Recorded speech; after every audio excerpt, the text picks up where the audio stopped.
At the very same time that America refused to give the Negro any land, through an act of Congress, our government was giving away millions of acres of land in the West and the Midwest, which meant that it was willing to undergird its white peasants from Europe with an economic floor. But not only did they give the land, they built land-grant colleges with government money to teach them how to farm. Not only that, they provided county agents to further their expertise in farming. Not only that, they provided low interest rates in order that they could mechanize their farm. Not only that, today many of these people are receiving millions of dollars in federal subsidies not to farm, and they are the very people telling the black man that he ought to lift himself by his own bootstraps. And this is what we are faced with, and this is a reality. Now, when we come to Washington in this campaign, we are coming to get our check. What's up, ADOS and our allies? You know who it is, family. Angela Nirvana, your hostess with the mostest on the Friends of ADOS TV channel, bringing you those ADOS hot topics and making the case for reparations, making the case for weaponizing our vote and socializing our suffering. And today, family, you know, this is a couple of deep, heavy topics I'm going to get into today because everything is not always as it appears. What's up, Kevin? LA 034-40571. Thank you for joining the live. Brian Johnson, thank you so much for joining the live. And for those of you who have yet to chat your name, thank you for being on this live. Yeah, my heart is a little heavy over some of the things that are going on. That Tamika Mallory, I did not know that she was a part of this white feminist movement until recently, and I'll be sharing her comments from TMZ that gives me cause for pause. Yeah, I'm giving folks a side eye today. And Black Lives Matter is imploding, and it's breaking my heart. Yeah, because I want us, when we explore what's happening to Black Lives Matter, to really think about what could happen to the ADOS movement if we don't take heed to what I'm going to be sharing with you today.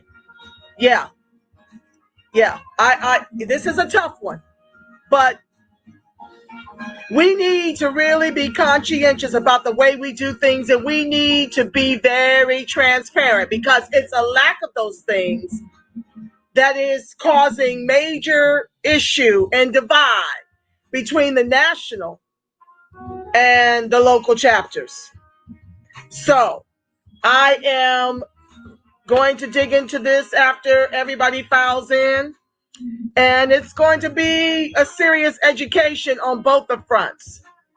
When we're talking about Tamika Mallory, you're going to hear her exclaim that sexism trumps racism. And so I'm going to share my thoughts after sharing with you what she had to say on that. And that made me raise both eyebrows, like, are you kidding me?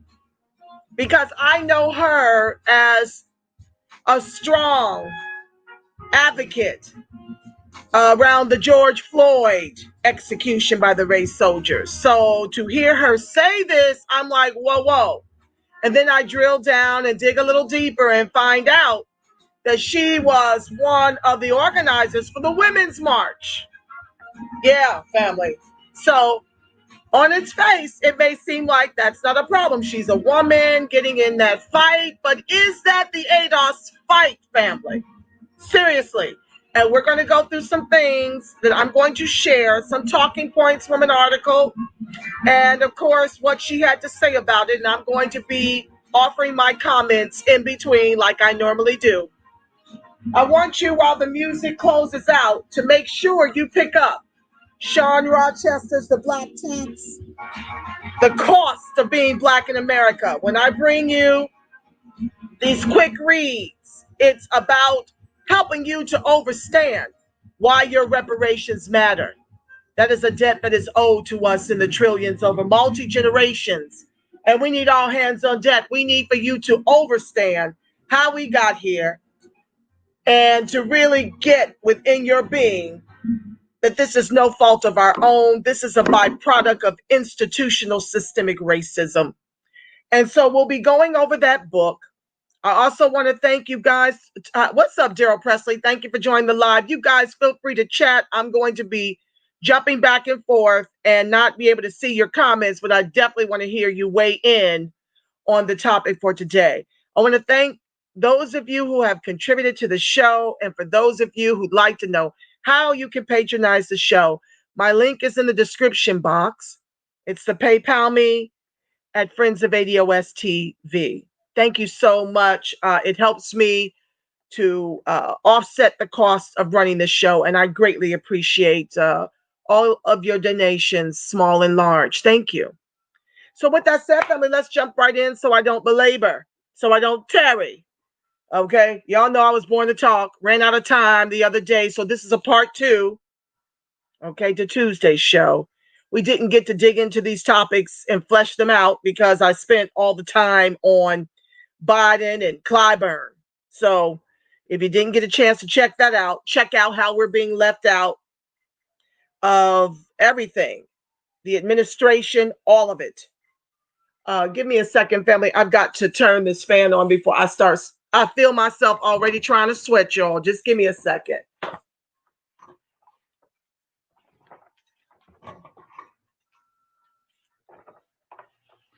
Okay, that should be better. But anywho, so this is that part 2. So what I want to do first and foremost is I want to bring up Tamika Mallory. Let me share the screen and let you guys hear this. Now, I want you guys to hear it, and then I'll be commenting, all right? And you put your comments in the chat as well. Lord have mercy. Okay.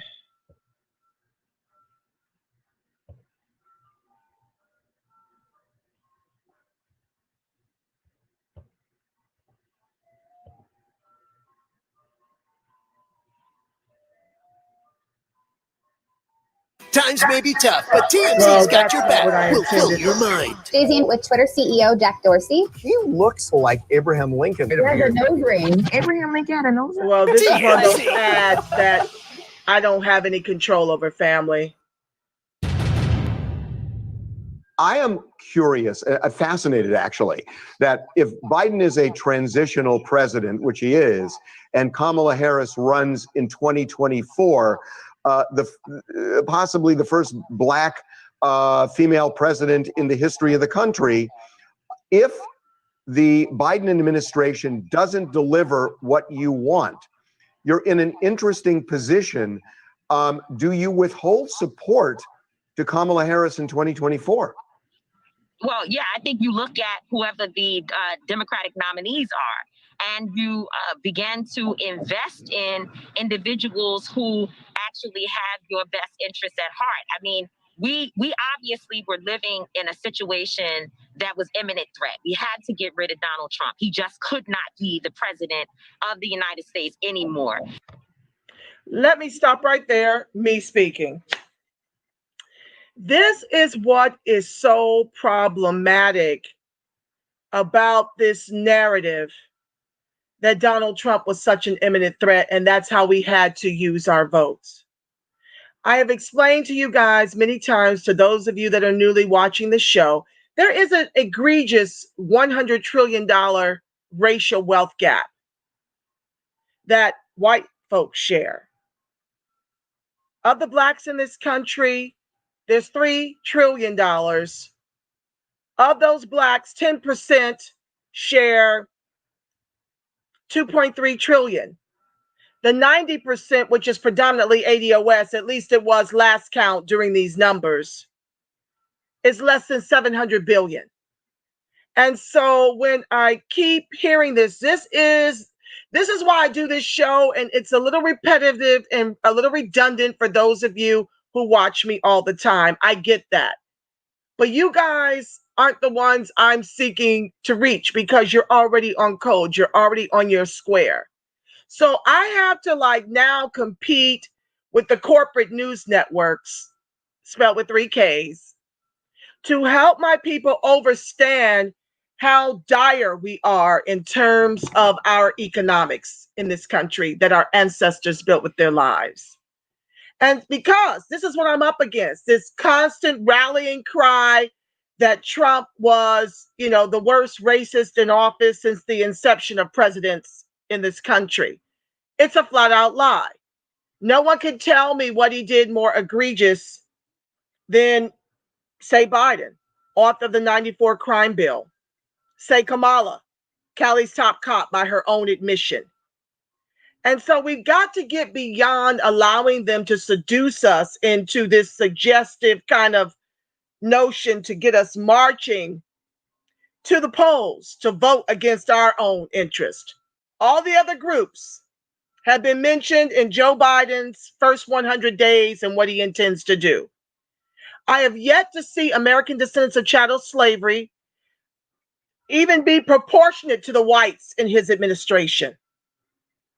They're not even proportionate to the immigrants in his administration. And I've yet to hear him say what he intends to do to bring ADOS up from the bottom caste in the country our ancestors built with their lives. We're being replaced by immigrants. I've shared with you that immigration is 70 million to ADOS 35 million. They already outnumber us 2-1. And with Biden's intent to give 22 million more a pathway to citizenship, that's going to be 92 million to our 35 million and shrinking. Because we're dying disproportionately from COVID, and we're dying disproportionately, from government sanctioned executions, black on black murder. Okay. So also, I don't like the way they're constantly calling Kamala black. This is another way they flatten blackness to make the country think that we're doing far better than we actually are. She is East Indian Brahmin caste. In her country where she heralds from, she would be considered white. ADOS would be considered Dalits or the untouchables. So we have yet to have a black president, meaning we have yet to have an American descendant of chattel slavery at the top of the ticket. And we have to now fight.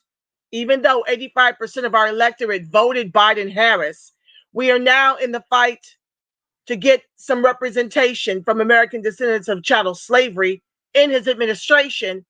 And hopefully and prayerfully, they'll be there full-chested like a Barbara Lee.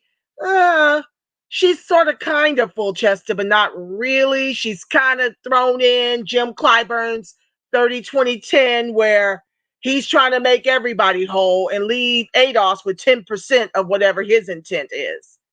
Appalachians, I think, are the 30%. I can't remember the other group. You have to look it up. But the bottom line is they keep purporting Kamala and Obama as our first black this, that, and the third in office, our first black president, our first black VP.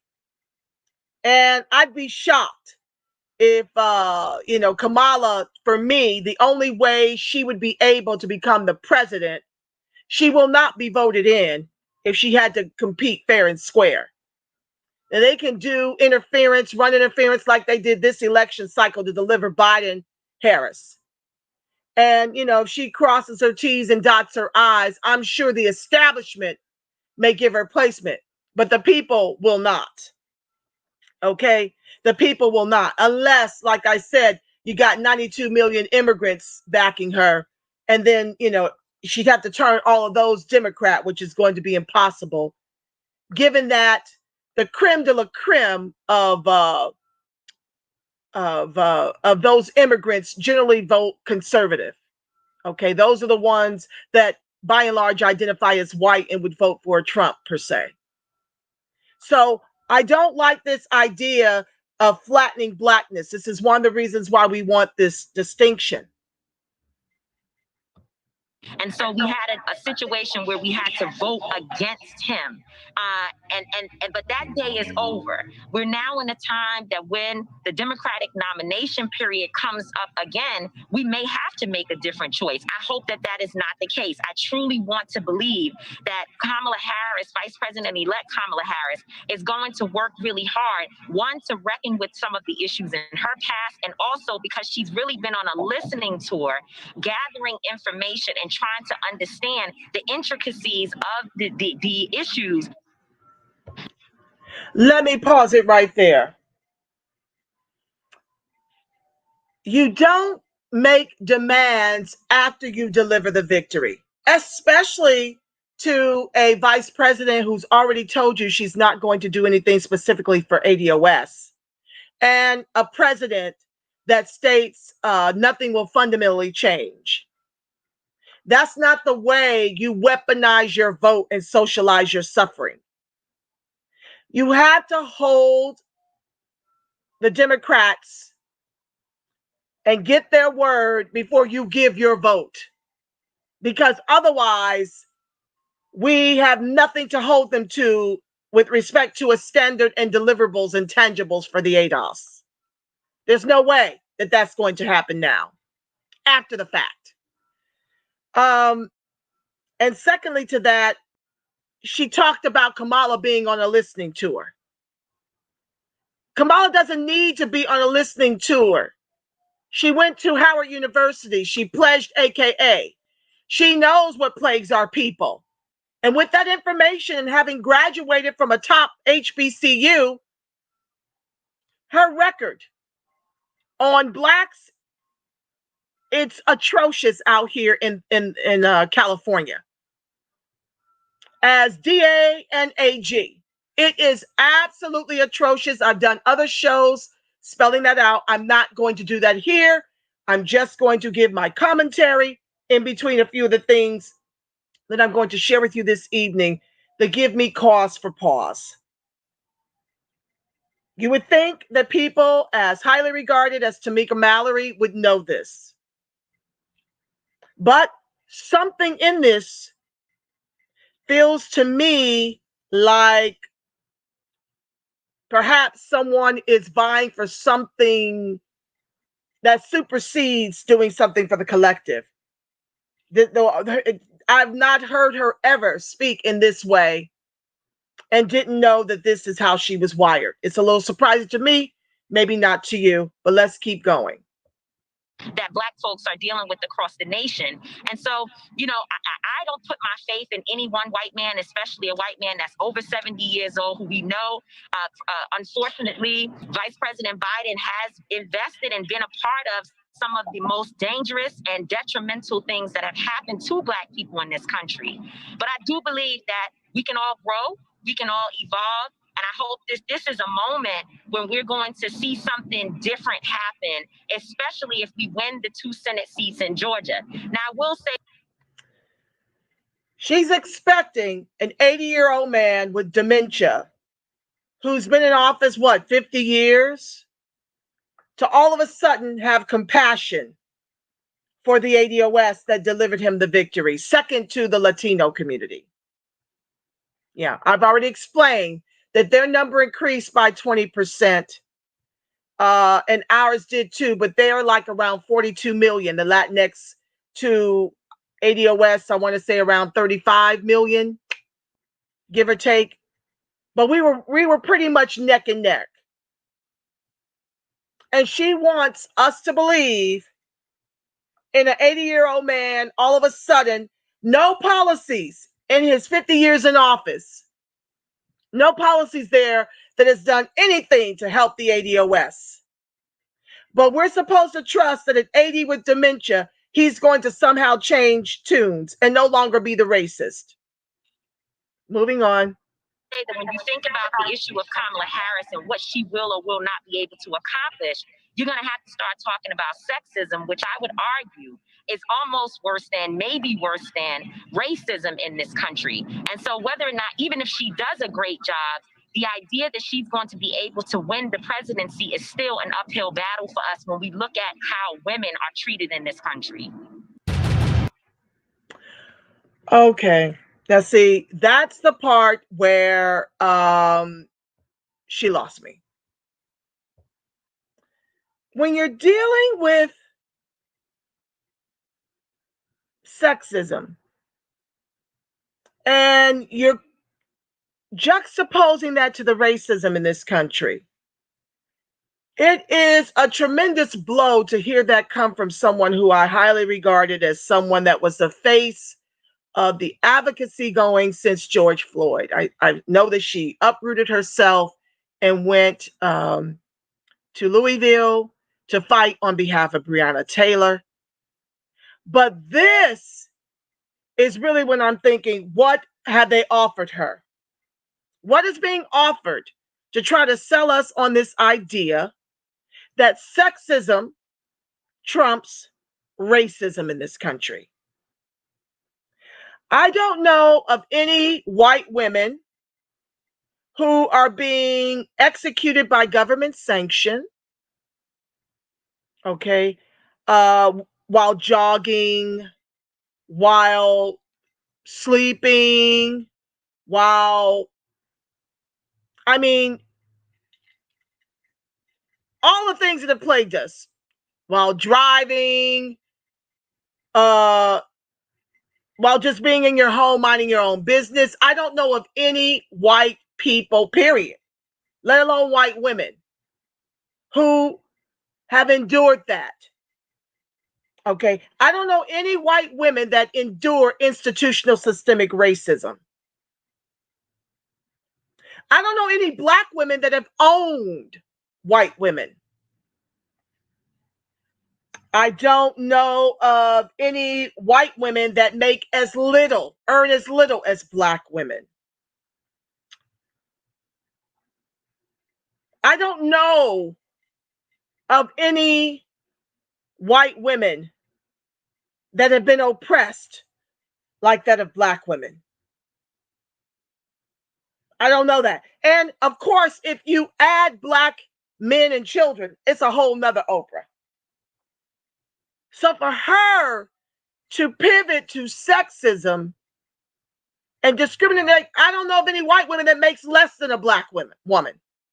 I don't know, not a one that puts up with such wealth disparity, income and wealth disparities the way that we do. I don't know them to have despair in the wealth that they're able to leave their children. So when you talk about feminists, these are white women wanting to be equal to their white men. It has nothing to do with black women. And so I found an article that I wanted to share that kind of speaks to why it's problematic.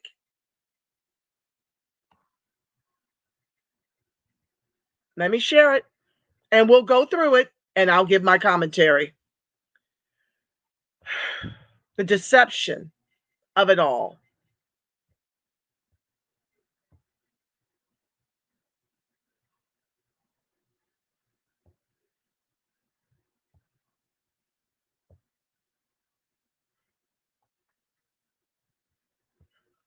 Make sure you guys can see it.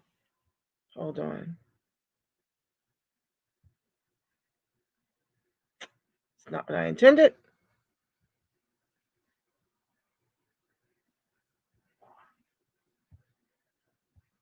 Okay. Yes, Shannon. It's flat out lies and it's very upsetting. Racism, sexism, and the deceptive social science of the far right. Was that the one? Hold on. Oh, no. I mean, that's a good one too, family, but this is the one I want to share. Hold on. Let me close that out.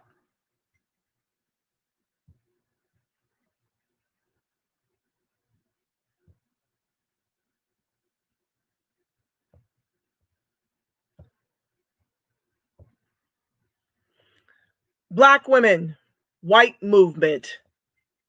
Why Black women are leaving the feminist movement. So this talks about, in this space, I continue to publish blogs from University of Delaware students. What is this, HuffPost? Yeah, Huffington Post. I continue to publish blogs from University of Delaware students as part of my blog project. What follows is a blog from a UD senior, Georgina Class Peters, who is majoring in poli-sci and international relations. Here she examines the conflict between Black and white women in the women's movement. The women's liberation movement fought to bring hardships of womanhood to light, from suffrage rights to income inequalities. The movement has and is continually addressing issues that inhibit women to live a fully free life. However, fragmentation within the women's movement, specifically between Black and white women, has contributed to the rapid decline of the movement and hindered the effectiveness of a shared collective identity. According to Black feminist scholar Barbara Smith, the Black feminist movement focused on reproductive issues, equality in healthcare, prevention of sexual harassment, and other pertinent issues. Unlike the white feminist, Black feminists are actively fighting against structural and institutional racism. I mean, I don't even really have to read anymore. This is the brass tacks of it.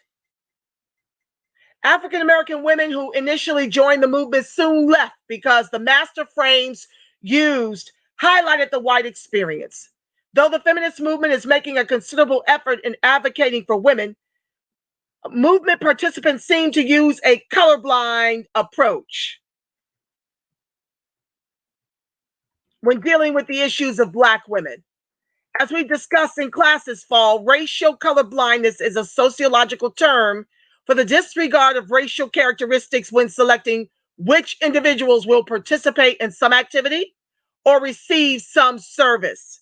However, colorblindness ignores and in some way invalidates the experience of people. As a result of colorblindness, Black women felt excluded from the women's liberation movement and quickly sought out other movements to join. Women who joined the Black liberation movement maintained active roles in the movement. Most women who participated in the movement were volunteers who stayed in the background, cooking meals, raising funds, and handling logistics to show their commitment to the cause. Their participation in these endeavors legitimized their investment in the movement and solidified their participation. Racial tensions in the women's liberation movement left a small window of opportunity for African American women to advocate for their liberation. And although the women's movement focused on issues affecting all women, it noticeably left out issues unique to Black women. On one hand, Black feminists argue that the intersectionality of sexism, class oppression, and racism make the experience of Black women inherently different. Yet, the traditional feminist movement strives to eradicate sexism and class oppression, often at the cost of ignoring race as an inhibitor. Once established in the early 60s, the Black feminist movement expanded to incorporate the issues of other minority women and even men. In 2015, the movement has capitalized on social media to proliferate the sentiments of movement participants as well as to gain and maintain allies. As defined by Malcolm Gladwell in Small Change, Why the Revolution Will Not Be Televised, social movements are responses to tension in a social, political, economic, or cultural climate. Social movements are non-institutional and challenge elites to create a shift in the dominant culture. All movements have an identity which can be displayed as political strategy. The goal of a social movement, nonetheless, is social activism. In conceptualizing the modern feminist movement, there seems to be a widening rift between African American and Caucasian women. African American feminists have used social media to revolutionize how the population and media at large view feminism. The use of Facebook and Twitter hashtags has changed the common misconceptions about who they are or what they believe. For example, Tumblr websites like Who Needs Feminism prime feminism through the experience of ordinary people. The page asks everyday people of all ages, gender, and ethnicities to write down why feminism is important to them. Personal reflections and stories of feminism through social media has great potential to expose new audiences to various facets of feminist theory. As Black feminist scholar Patricia Hill Collins has pointed out, Afrocentric feminist thought offers two significant contributions toward furthering our understanding of the important connections between knowledge, consciousness, and the politics of empowerment. Black feminist thought fosters a fundamental paradigmatic shift in how we think about oppression. By embracing a paradigm of race, class, sexual orientation, and gender as interlocking systems of oppression, Black feminist thought reconceptualizes the social relations of domination and resistance. Second, Black feminist thought addresses ongoing debates in feminist theory and in the sociology of knowledge concerning ways of assessing truth. Collins also suggests that by offering subordinate groups new knowledge about their experiences, one can seek to be a source of empowerment. But revealing new ways of knowing that allows subordinate groups to define their own reality has far greater implications. Black feminists seek emancipation from the norms and expectations of typical white women. In a society where the Black female body is appropriated, Black feminists are clamoring to be seen as an everyday type of beauty rather than exotic. The movement is pushing for the return of African American women to African standards of beauty as seen in the natural hair movement. In a society where only one type of beauty is celebrated, the Black feminist is working so that we not only call silky hair and light skin pretty, but also coarse, kinky hair and dark skin. They are fighting to share the experiences of other colored women, as seen in the television program Black Girls Rock. Through the contributions of many prominent African American women, colleges and universities are now starting to offer courses dealing with Black feminist theory, Black female thought, and Black female studies. Although improvements are being made, media outlets and legislation against rape is the next major battle for feminists in general. Despite the divide, both feminist groups still struggle to advocate for female liberation in general. Independently, both groups are fighting to change negative thoughts and narratives surrounding their respective constituencies. In their struggle for inclusion, Black feminists have successfully established the womanist movement. This collective is exclusively concerned with eradicating the racial and gender oppression that Black women face. In years to come, I hope to live in an America where women in general are celebrated and sexism is not tolerated. So to my point, family, sexism will never trump racism. Even within their own feminist movement, we have been left out as Black women and as, ADOS as a collective. It's about white women's issues. And so I don't understand how we can be having this growing out of that, and yet Tamika Mallory says that sexism trumps racism. It never will. It never will unless white women can be oppressed in the same manner that ADOS women are oppressed. I would venture to say there's no one in this country more oppressed than the ADOS. Men, women, and children alike, due to institutional systemic racism, which is an institution that has been going on since we were brought here in the very beginning, 14th, 15th century. Moving on so I can get to your comments. Welcome to the live. If you're just now joining, I will read and give you some love after I get through the commentary. I was trying to get my segment done within an hour so I could read your comments. So I want to dig in now to Black Lives Matter. This is an important segment. I'm going to take my time and speed up at the same time, but it's a critical segment because ADOS needs to pay attention to what's happening, to the implosion of Black Lives Matter. It's very disheartening to see what is happening. Let me go to the Washington Times and read this to you, and then I'm going to be offering my comments in between, okay? Share the screen.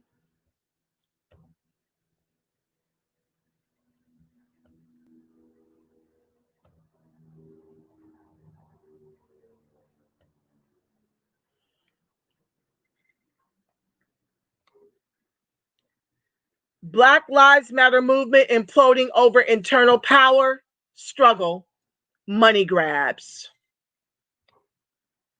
This breaks my heart, family, because this article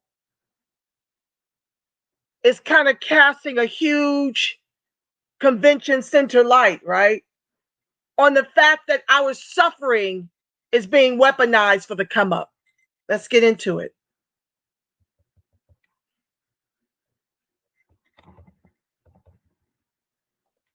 This is from the Washington Times, December 2nd. Black Lives Matter is facing a rebellion within its own ranks as regional affiliates seek greater control over the movement and demand answers about where millions of dollars in donations have gone. After years of tensions between the national organization and local outlets,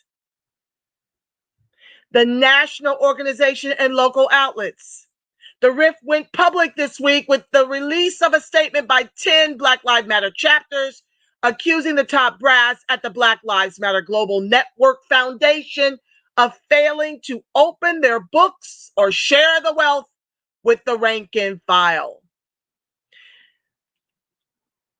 They collected millions, family. I'm going to be speaking in between. I am deeply troubled that I've not heard any of the families who have lost loved ones to government-sanctioned execution thank Black Lives Matter for pouring resources into their legal defense. We're talking $636 million they raised in 2018. That was before George Floyd. I have yet to hear any of the families thank Black Lives Matter for funding investigations into the Black Lives Matter activists that have been mysteriously disappeared, executed. So that in and of itself is doing something in my core. To know that I've not heard any families come out and you've raised millions, $636 million in 2018. And I've not heard these resources are being used to help the families that you march on behalf of. Moving on, just giving you food for thought. Quote, for years there has been inquiry regarding the financial operations of BLM Global Network Foundation, and no acceptable process of either public or internal transparency about the unknown millions of dollars donated to BLMGN, which has certainly increased during this time of pandemic and rebellion, reads the statement from the front lines of BLM posted Monday. To the best of our knowledge, most chapters have received little to no financial support from BLMGN since the launch in 2013, the statement reads. In addition to the DC chapter, the missive was signed by affiliates in Chicago, Denver, Indianapolis, New Jersey, New York's Hudson Valley, Oklahoma City, Philadelphia, San Diego, and Vancouver, Washington. The chapter in Louisville, Kentucky said it supported the chapters. Kind of like what we do, family. We organize on the local level. We develop these chapters. And now it's being restructured to have a national over the locals.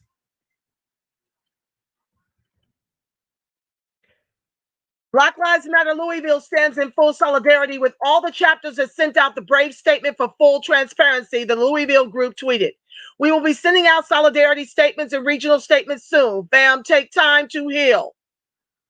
The grassroots revolt comes with the BLM Global Network Foundation, the group founded by Patrice Cullors, Alicia Garza, and Opal Tometi in 2013 as Black Lives Matter, undergoing a rapid expansion and reorganization in the wake of George Floyd protests, which dramatically raised the group's political and financial profiles. Black Lives Matter has always been highly decentralized, even disorganized. Not every group with BLM in its title is affiliated with the National Foundation. But the chapter said there was an expectation that the leadership, quote, would support us chapters in our efforts to build communally. This is December 2nd, 2020, family. Despite that, our chapters have consistently raised concerns about financial transparency, decision-making, and accountability. Reads the statement. Let me silence my phone, family. You know the movement takes catnaps.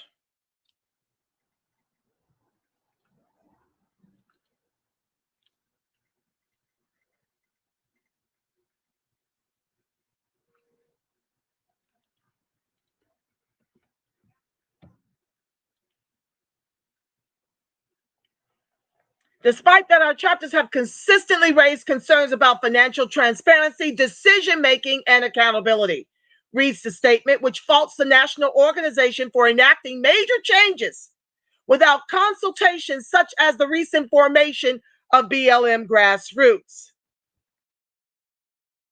BLM Grassroots effectively separated the majority of chapters from BLMGN without their consent and interrupted the active process of accountability that was being established by those chapters. The statement reads,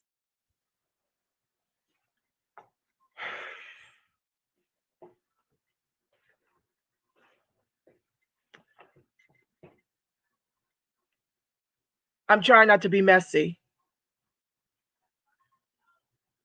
The Washington Times has reached out for comments to the national leadership. In October, the foundation rolled out the Black Lives Matter PAC,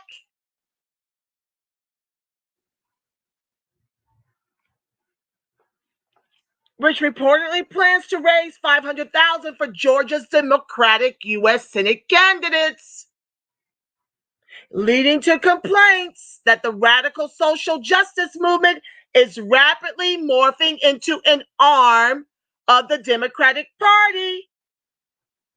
Is that why Act Blue is where your money goes when you make donations to BLM? Is that why they're neglecting to have that money come down on a local level to help the local chapters?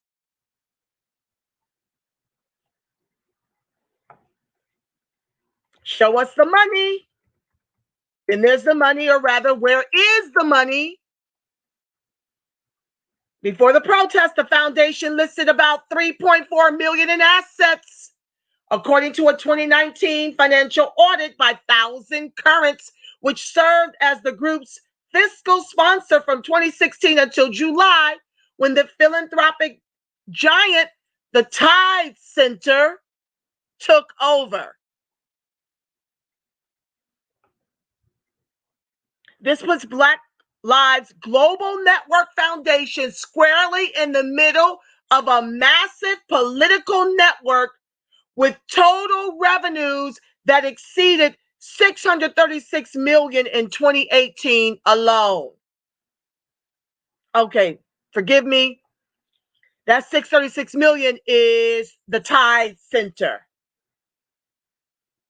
Capital Research Center researcher Hayden Ludwig said in a July 28 post. Less than a month after the George Floyd protests erupted over his May 25th death, the foundation had collected 1.1 million donations, averaging $33 each, or, get ready, $36.3 million, according to figures provided June 18 to the Associated Press. Scott Walter, president of the conservative watchdog group Capital Research Center, said, the fiscal sponsorship relationship works to the advantage of nonprofit groups seeking to camouflage their financial picture.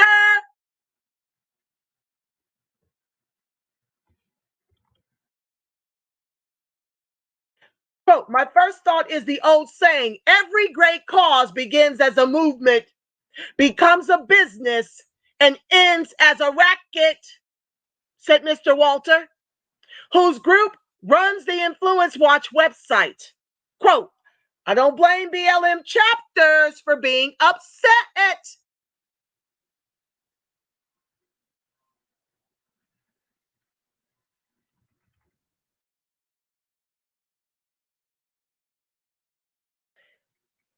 Read between my subtext, okay? Read my subtext. He said the activists should demand BLM Global Network Foundation stop operating as a fiscally sponsored project of the Tide Center. Quote, that lets the group hide its revenues, assets, salaries, vendors, expenses, broken into categories like travel and fundraising, lobbying, grants to other groups, and much more, Mr. Walter said. It should operate as an independent charity that discloses such information to stakeholders.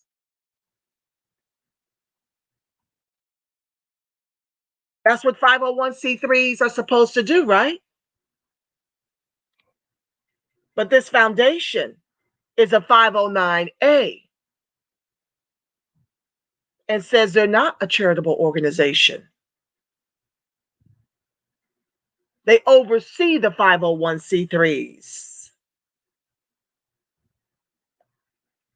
So I guess that 509A gives them cover to hide what they're doing, even from people who donate. The BLM Global Network Foundation announced in June that it would donate $6 million to Black-led organizing groups and establish a $6.5 million fund to provide for multi-year grants of up to $500,000 for its affiliated chapters. Where's the allocation for the Black families who they march on behalf of that have been executed by government sanction? Where's the fund to help those families sue for wrongful deaths of the BLM activists?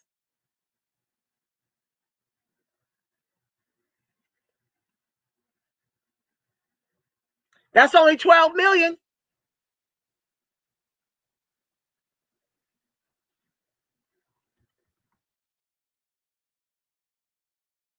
We know that in order to change policy, we must change culture, Black Lives Matter Global Network Foundation Managing Director of Kaylee Scales said in a June 11th statement. We will continue to work to impact culture and policy by developing a strong media presence, as well as working to help support local organizers on the ground. Really? That's what you're paying lip service to. It's not happening. The chapters say they have yet to see the money. So if you, like me, have organized on the grassroots level a chapter, you know that that money comes out of your pockets. Everything we do, we finance.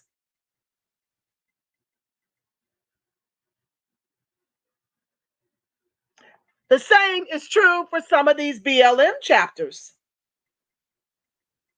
They haven't seen the money. On Tuesday, the Philanthropic Community's annual Giving Tuesday, local leaders urged donors to contribute directly to the affiliates instead of the BLM Foundation. Quote, despite millions being donated to at Black Lives Matter, local chapters have lacked support and resources from national leadership, tweeted Black Lives Matter DC. As a result, much of our community work continues to be erased.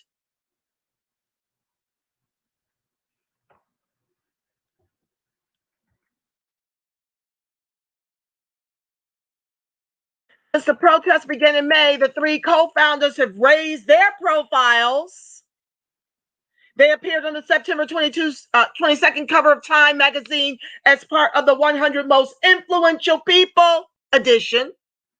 Ms. Garza signed on in July as a WNBA social justice advisor. And Ms. Cullors signed a production deal last month with the Warner Brothers television group. While the locals have not received any money to support the real efforts to decimate government-sanctioned executions. And oh, by the way, what about black-on-black murder?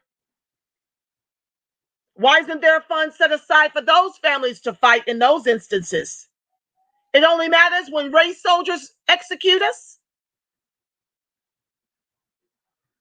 Just food for thought.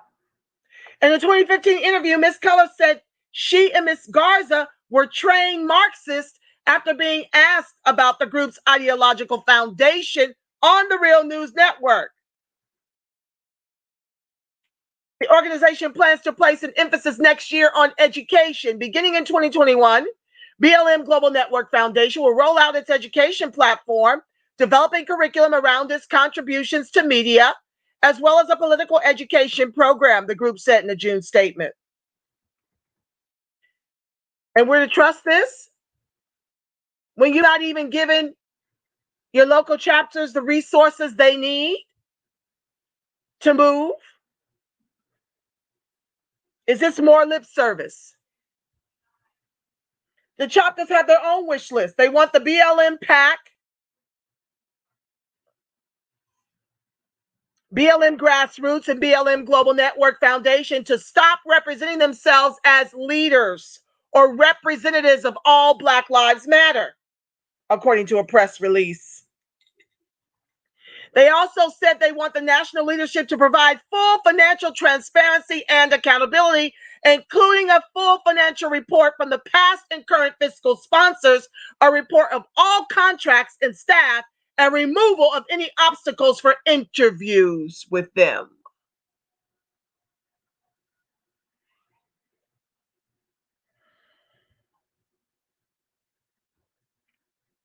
Next, I want to share, before I get to your comments, Susan Woods, what she had to say about it, because she's done the research. Susan Woods of Nonprofit Solutions. Let me bring her in, and then I'll see what you have to say about it.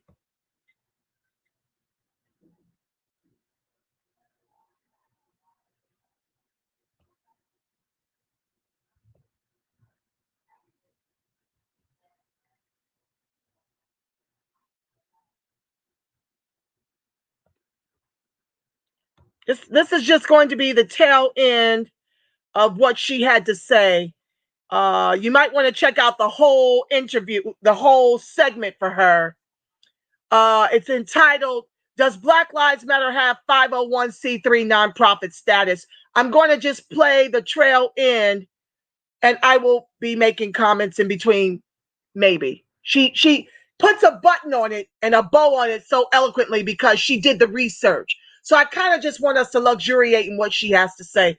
But you know me, what comes up comes out. Let's check it out, family. So,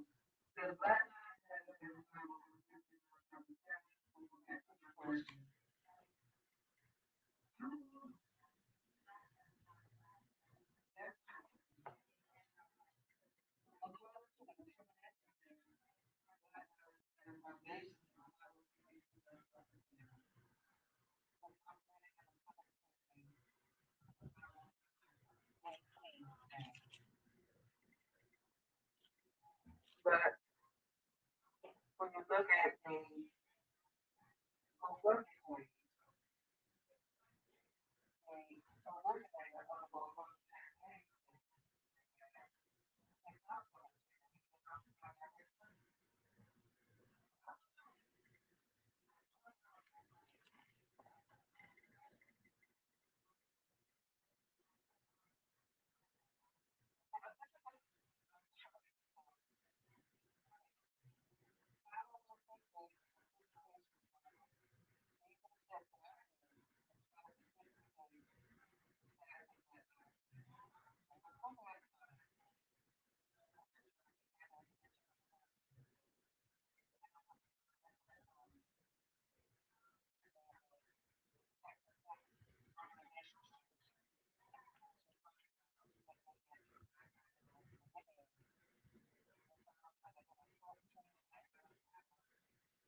Oh my God, you couldn't hear the audio? Oh my God. I think I forgot to click a button. Can you hear me now? Okay, family. I've got to bring that back up. I'm so sorry. I think I forgot to click the audio button. Good Lord. Okay, let me bring it back up, family. My apologies for that.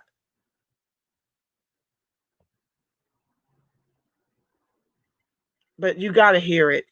You must hear it. Let me find. And Black Lives Matter.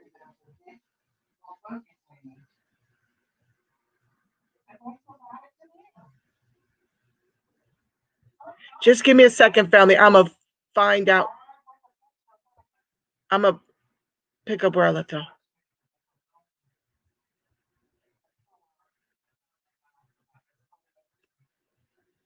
Okay, family, let's try that again. I am so sorry. Oh, we have to do this again. It's an important piece, and it's about, I'll try to shorten it. Sorry.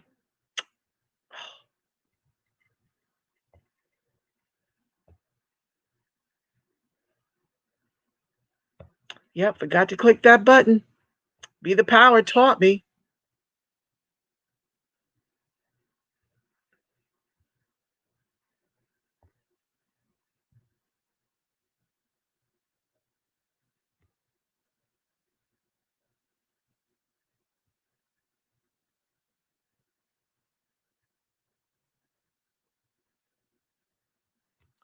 So, does Black Lives Matter have a 501c3 Can you hear it? nonprofit status? Going back to my question.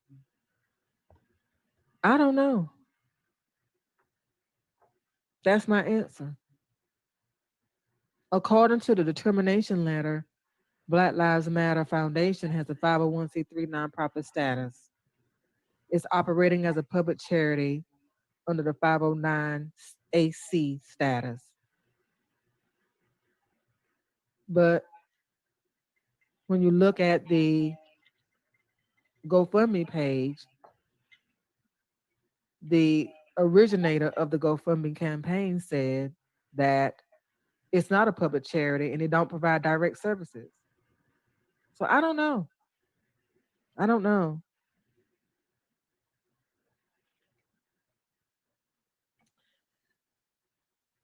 The authentic, I'm sorry, let me take my time. 501c3 authentication process.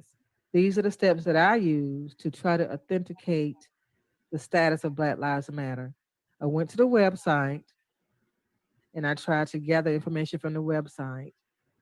Then I went to irs.gov and I did the tax exempt organization search to find out if they had 990s listed, and they did. We found out that there were 13 Black Lives Matter names, different names. 5 of them were revoked. We read the 990 return for the Black Lives Matter Foundation. And we saw that it generated $500 in 2015, $20,000 and some dollars in 2016, and then $279,000 in 2017. I don't know what they have in 2018 and 2019 because they haven't filed yet.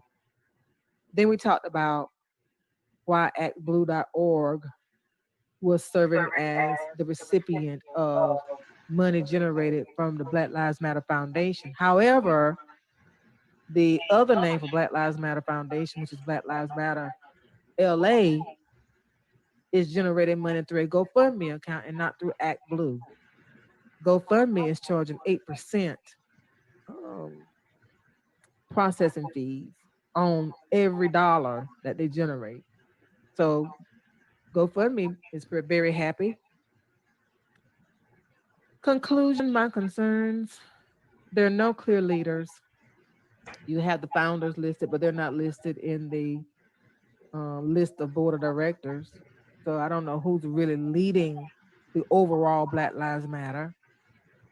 No measurable objectives. What are we doing? What are you changing? What's happening as a result of this organization? No tangible action plans. You have to travel. You need money for traveling. You need money for supplies. You need money for meetings and so on and so forth. But to do what? No financial transparency. The transparency is not there for me.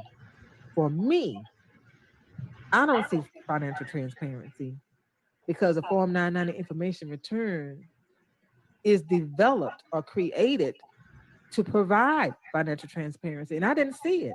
I didn't see anything add up to $279,000. No clear sustainability plans. You know, Black Lives Matter reminds me of the Black Power mantra in the 70s. Everybody, I was a young girl then, everybody's walking around with their fist in the air, Black Power, Soul Power, and all kind of stuff.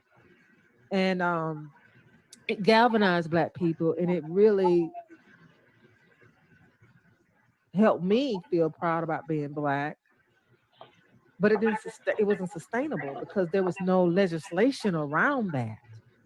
You see, when you have the Civil Rights Act and the Voting Rights Act, those protesters protested for a goal, for a change in writing on the federal level. I don't see that here. I don't see anyone trying to move us forward through Black Lives Matter for federal change. So how are you going to sustain this? I don't see any sustainability plans at all. No cohesiveness among the chapters. I went to every chapter that was active. I went to all of the websites for all active chapters, and they all look different. There is no cohesiveness. And not only did they not look alike, they didn't have the same content.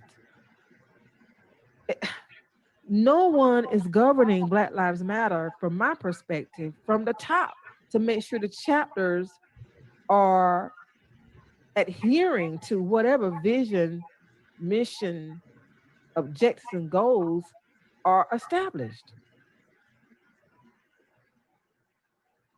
And there's no consistency. You see Black Lives Matter emerge when tragedies occur. And then it becomes a hashtag again.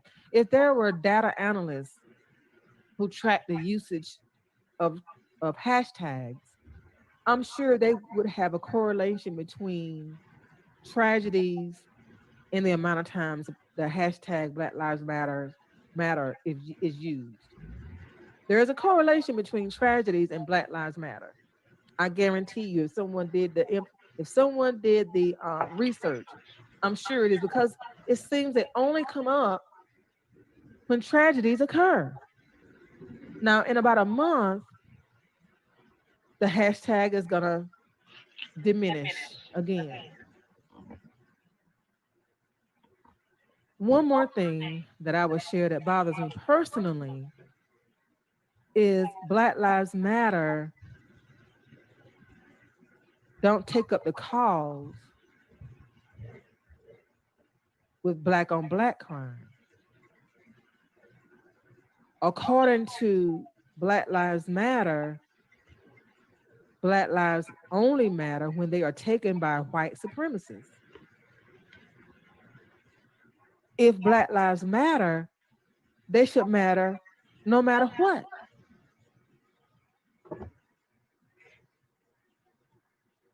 Black Lives Matter should be in a position to tackle Black on Black murders too.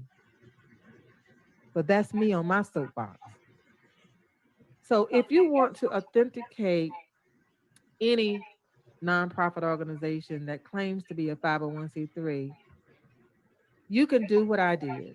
Go to the nonprofit's website, do your homework, look for an employer identification number because it should be boldly displayed on any nonprofit's website because that is the number that's used to help you authenticate its status.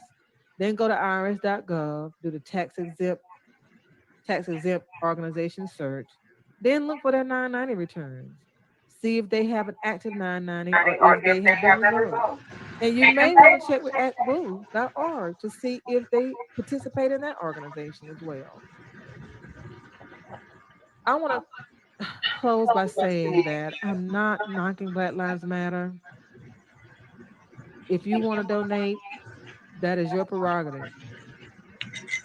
I just am surprised at the way it is organized.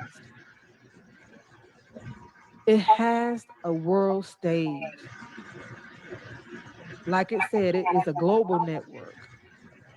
There are people all over the world walking around with Black Lives Matter on posters. Why not organize, create action plans to move forth with some type of federal law if that is really what you want to do? Use your platform to reach out to people who are in position, Congress people, senators, to make a difference for future generations.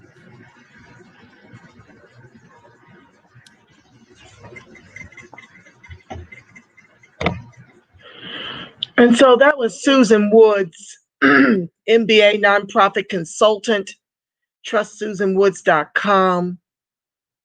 And those are her credentials, experience completing application for years, thus far 107 clients across the US.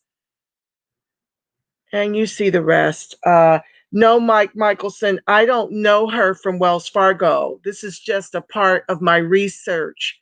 And while I'm on that, let me just say, as part of the Fair Use Act, that all of the materials I've shared here today are for the purposes of education and awareness for the ADOS.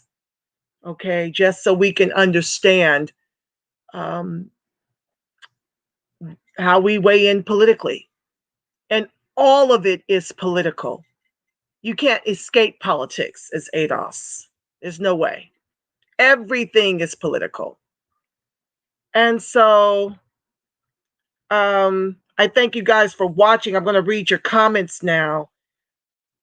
But I'm with her. It's very disconcerting, and it caught my attention because I want the ADOS movement to avoid a lot of what's now happening to Black Lives Matter. So I'm going to keep that lifted in prayer because there are a lot of changes going on right now. And I want us to make sure we do things with accountability, transparency, and guaranteeing that the chapters have what they need to do this work. It is imperative because once you start to have these type of battles and you don't understand how the money is being raised, how it's being utilized, is it going towards what it's intended for? We don't ever want to come off like we are weaponizing the suffering of our own people for the come up. I don't want any parts of that kind of association whatsoever. And I'm sure that is true of you guys as well.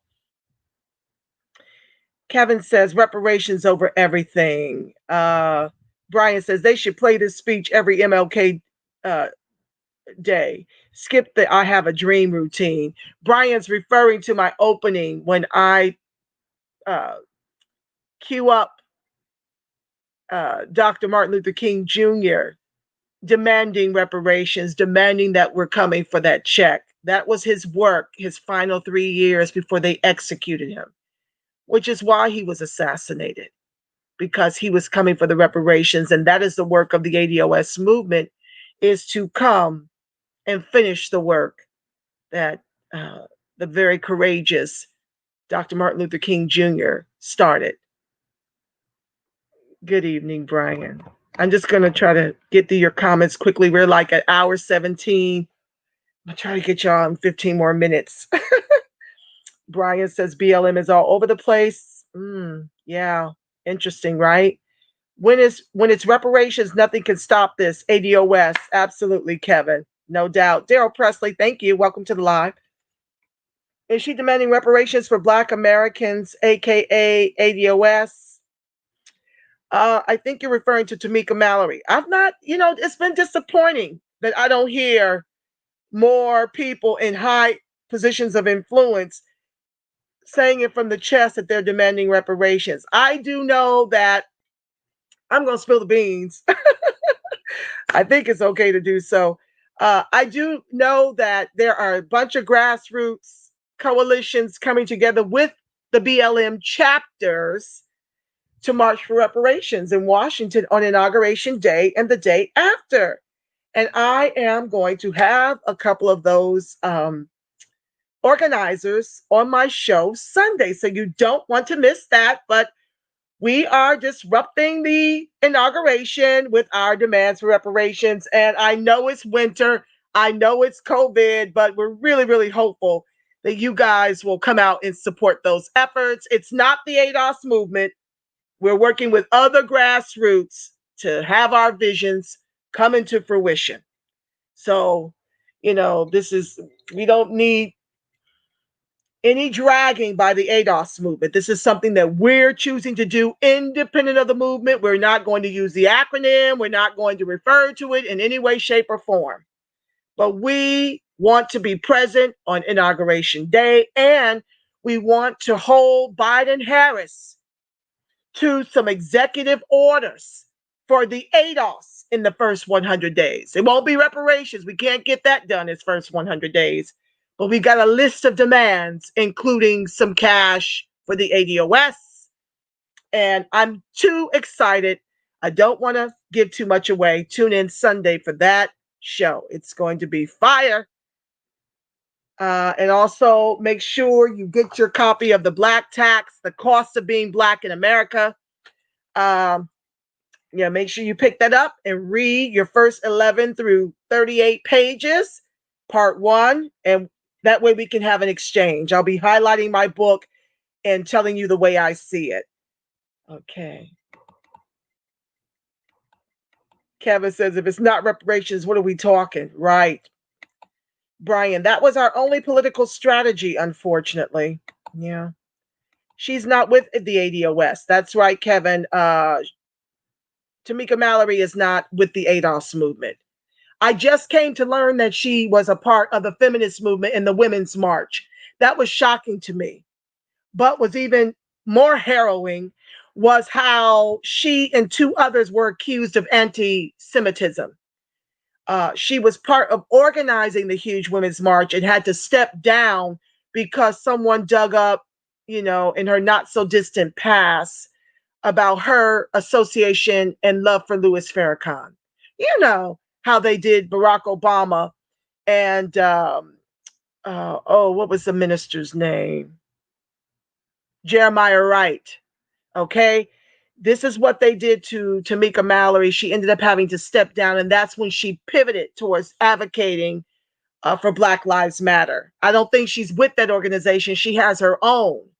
But to hear her just a few days ago say that sexism trumps racism, that was very problematic, and it makes you look at people sideways. I don't understand how anyone could fix their mouths to say that, knowing the history of our people in this country and the ongoing institutional systemic racism that we're oppressed under the boot of. I don't get how you could ever say those 2 things. So I had to dig into that.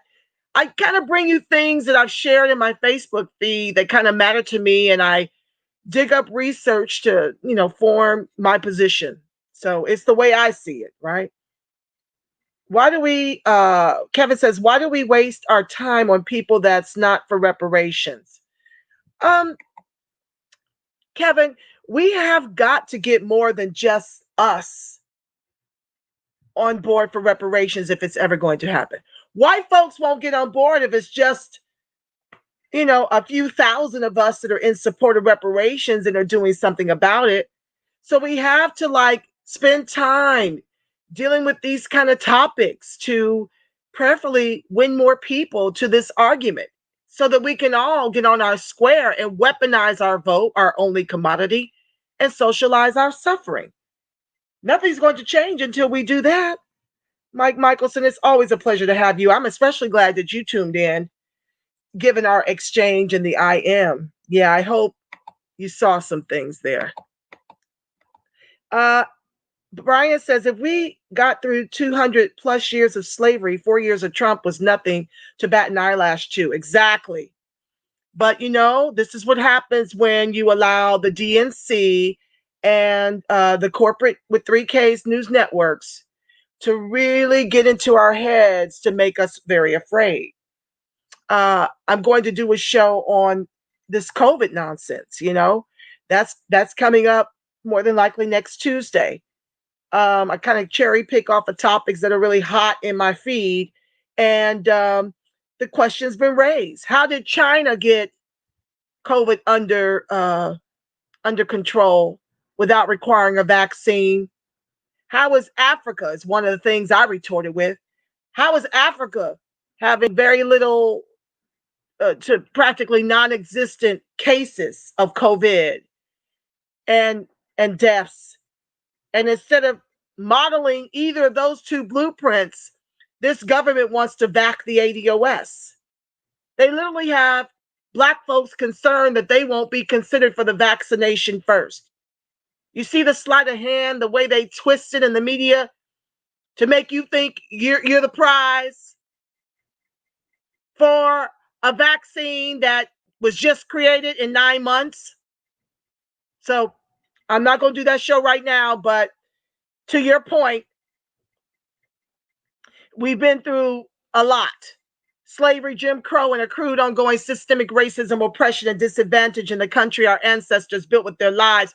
Trump was nothing.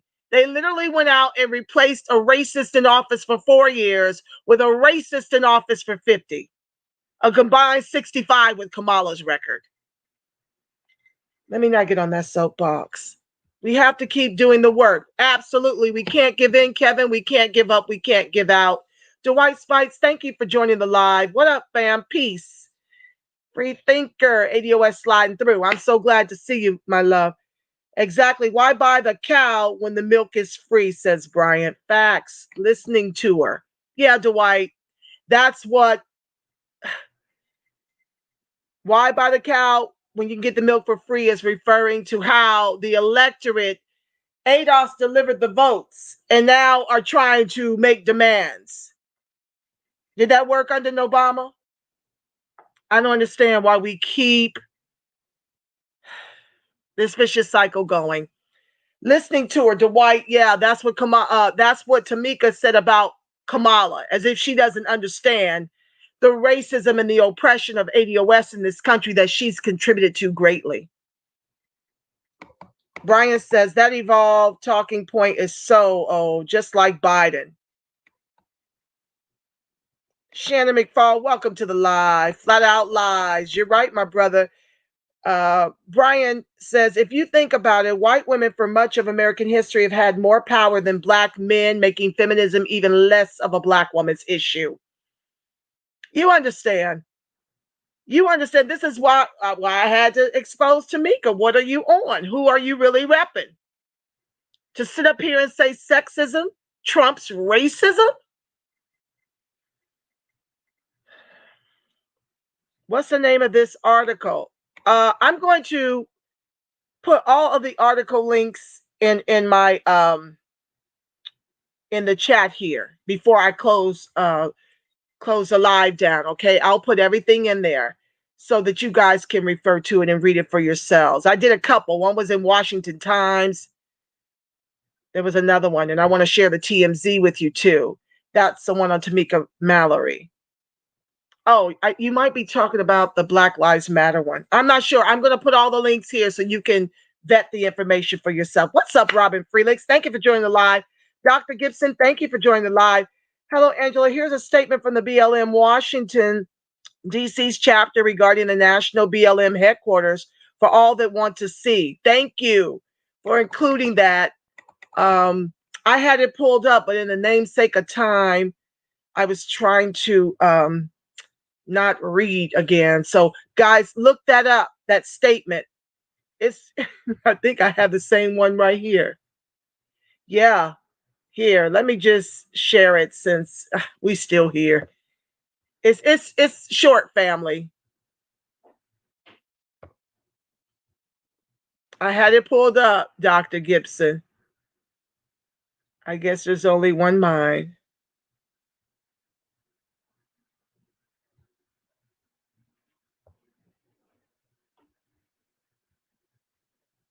So, statement from the front lines of Black Lives Matter. It's time for accountability. It was recently declared that Patrisse Cullors was appointed the executive director to the Black Lives Matter Global Network Foundation. Since then, 2 new Black Lives Matter formations have been announced to the public. A Black Lives Matter Political Action Committee, their PAC, and BLM Grassroots. BLM Grassroots was allegedly created to support the organizational needs of chapters separate from the financial functions of BLMGN, the global network. We, the undersigned chapters, believe that all of these events occur without democracy and assert that it was without the knowledge of the majority of Black Lives Matter chapters across the country and the world. We became chapters of Black Lives Matter as a radical Black organizers embracing a collective vision for Black people engaging in the protracted struggle for our lives against police terrorism. With a willingness to do hard work that would put us at risk, we expected that the central organization's entity, most recently referred to as the Black Lives Matter Global Network Foundation, would support us chapters in our efforts to build communally. Since the establishment of BLMGN, our chapters have consistently raised concerns about financial transparency, decision-making, and accountability. Despite years of effort, no acceptable internal process of accountability has ever been produced by BLMGN, and these recent events have undermined the efforts of chapters seeking to democratize its processes and resources. In the spirit of transparency, accountability, and responsibility to our community, we believe public accountability has become necessary. As a contribution to our collective liberation, we must make clear, number one, Patrisse Cullors, as the sole board member of BLMGN, became executive director against the will of most chapters and without their knowledge. Number two, the newly announced formation, BLM Grassroots, does not have the support of and was created without consultation with the vast majority of chapters. Number three, the formation of BLM Grassroots effectively separated the majority of chapters from BLMGN without their consent and interrupted the active process of accountability that was being established by those chapters. Number four, in our experience, chapter organizers have been consistently prevented from establishing financial transparency, collective decision-making, or collaboration on political analysis and vision within BLMGN. Number five, for years there has been inquiry regarding the financial operations of BLMGN and no acceptable process of either public or internal transparency about the unknown millions of dollars donated to BLMGN, which has certainly increased during this time of pandemic and rebellion. Number six, to the best of our knowledge, most chapters have received little to no financial support from BLMGN since the launch in 2013. It was only in the last few months that selected chapters appear to have been invited to apply for a $500,000 grant created with resources generated because of the organizing labor of chapters. This is not the equity and financial accountability we deserve. We remain committed to collectively building an organization of BLM chapters that is democratic, accountable, and functions in a way that is aligned with our ideological values and commitment to liberation. We will move forward with transparency and expound on our collective efforts to seek transparency and organizational unity in a fuller statement in the near future. As we collectively determine next steps, we encourage our supporters to donate directly to chapters who represent the front line of Black Lives Matter. And then they list their logos. An invitation to connect. We understand that these issues are not new and that some chapters left, were not acknowledged, or were pushed out of network with the community of chapters because of them. We invite those chapters to connect. Please send a message to chapters@blmchapterstatement.com.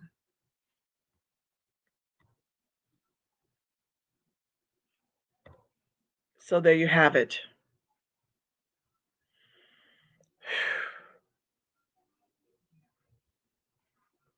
Oh, more like Black Lives Matter. It's getting kind of hectic. The sound is too low. Uh-oh. My sound over here is all the way up on max. I don't know. I may have to look into fixing that. Oh, that was before. My apologies, family. I'm still learning how to share my screen. I don't need audio when I'm sharing articles. I do need audio when I'm sharing video. Forgive. Oh, and thank you for being patient. I'm going to put a disclaimer on my description when it gets to that part to fast forward about 10 minutes so they can not have to be wondering where the sound is. I'm so sorry, family. Michael Roofs, thank you for joining the live. Sorry about the sound. The universal mic, oh, that's Mike. Susan Woods is a friend of mine. Oh my God, I've taken several of her nonprofit workshops in Charlotte. She helped my sister set up her 501c3. Wow. Well, honey, you have to listen to her whole segment. I just jumped to the end. She was powerful in that segment. Subscribe to her channel. Give her my love. Okay, sorry about the sound. Uh-oh. It jumped, guys. Oh, thank you. Do you know Susan? She used to work at Wells too. I didn't know that. No, I'm at Wells Fargo here. I was at Wells Fargo here in California. Okay, so I don't know where she was at Wells, but I didn't know her when I was at Wells in California. Frida Gillespie, thank you for joining the live. Oh, sweetheart, you can always press rewind when it's done. Don't worry, my sis. Hello, Debonair One, thank you for joining the live. Okay, I'm loud and clear now. Well, family, I thank you so much for joining this live. I appreciate you guys. You know you're the wind beneath everything I do. You know you're the reason why I do it. I love us Black and strong.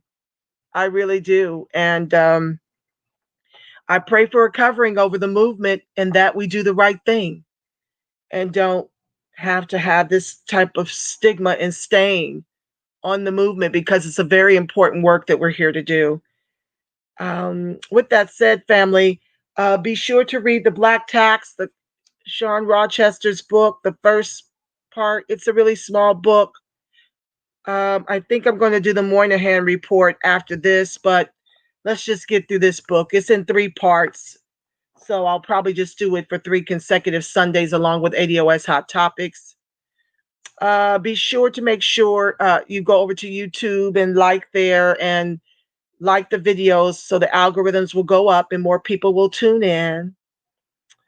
Was that all the housekeeping I had? I think so. Let me pray you out. Put a covering over you, which gives me peace of mind that the light of God surrounds you. The love of God enfolds you. The power of God protects you and the presence of God watches over you. Wherever ADOS and its allies are, God truly is, because, family, you are the face of God, the voice of God, the body temple of the Spirit of the living God. Until Sunday, family, when I'll have a few people from Black Lives Matter on to talk about the reparations march on Washington on Inauguration Day. You make it a beautiful, God-inspired rest of your evening and next few days. And go out in these streets and represent who you truly are. Go out here, shine bright like the diamond, the stars you are. Okay, family? I love you, Black. I love you, strong. Peace.